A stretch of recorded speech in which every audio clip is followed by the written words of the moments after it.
Puluhan ribu orang telah dievakuasi dari rumah mereka di Filipina sebagai salah satu badai terkuat di dunia. Tahun ini mendarat di bagian timur tengah negara kepulauan itu. Al Jazeera, 16/12, Biro Cuaca Filipina, PAGASA, mengatakan topan Rai membuat pendaratan pertamanya di Pulau Siargao Surigao del Norte pada pukul 5.30 GMT pada Kamis. Ia memperingatkan angin topan yang sangat merusak di beberapa bagian negara itu dan mengatakan akan melihat gelombang badai di daerah pesisir, serta banjir dan tanah longsor di daerah pegunungan di sepanjang jalur topan.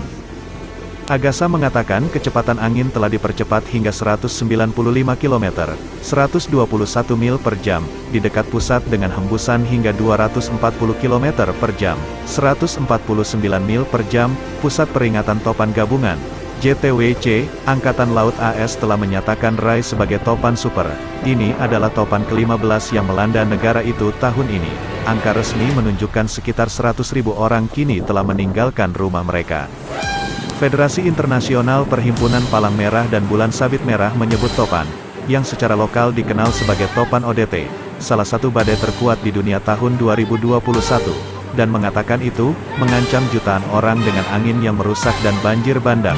Orang Filipina tangguh. Tetapi topan super ini merupakan pukulan pahit bagi jutaan orang yang masih dalam pemulihan dari badai, banjir, dan COVID-19 yang menghancurkan pada tahun lalu, kata Richard Gordon, Ketua Palang Merah Filipina. Menurut Badan Mitigasi Bencana Nasional, NDRRMC, 8 daerah di negara ini telah ditempatkan pada tingkat tertinggi dalam protokol kesiapsiagaan dan tanggap darurat. 8 wilayah yang terletak di kelompok Pulau Tengah dan Selatan di wilayah Visayas dan Mindanao memiliki populasi gabungan lebih dari 30 juta. Libur sekolah dan kerja diperintahkan di beberapa daerah termasuk Provinsi Tengah Cebu, yang berpenduduk 8 juta jiwa. Pelaut disarankan untuk tetap berada di pelabuhan atau berlindung karena kondisi laut berisiko untuk semua jenis kapal laut. Upaya vaksinasi COVID-19 juga telah ditangguhkan di beberapa bagian negara itu karena topan. Evakuasi lebih lanjut dapat memperumit respons virus corona negara itu ketika ribuan penduduk terlantar mengepak tempat penampungan darurat, di mana sulit untuk mempertahankan pedoman jarak sosial. Di Provinsi Samar Timur di Visayas, Gubernur Ben Evardone telah dikutip mengatakan kepada stasiun radio DZMM bahwa hampir 30.000 penduduk telah dievakuasi pada Kamis pagi. Provinsi Samar Timur dan Leyte termasuk di antara yang paling parah dilanda topan Super Haiyan 2013, yang menewaskan ribuan orang. Di bagian lain Visayas Timur, lebih dari 17.000 orang juga dievakuasi, menurut laporan berita.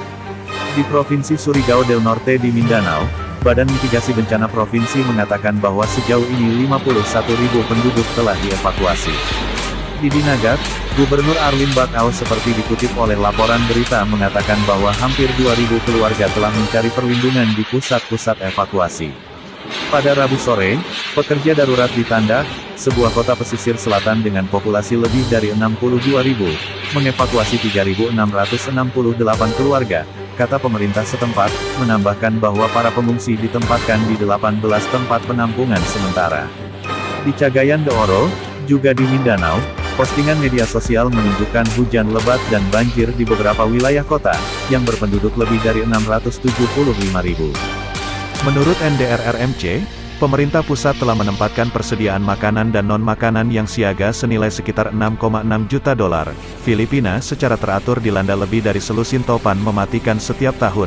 Pada bulan Oktober, sedikitnya 11 orang tewas dan 7 lainnya hilang ketika topan Kompasu melanda bagian utara dan barat negara itu.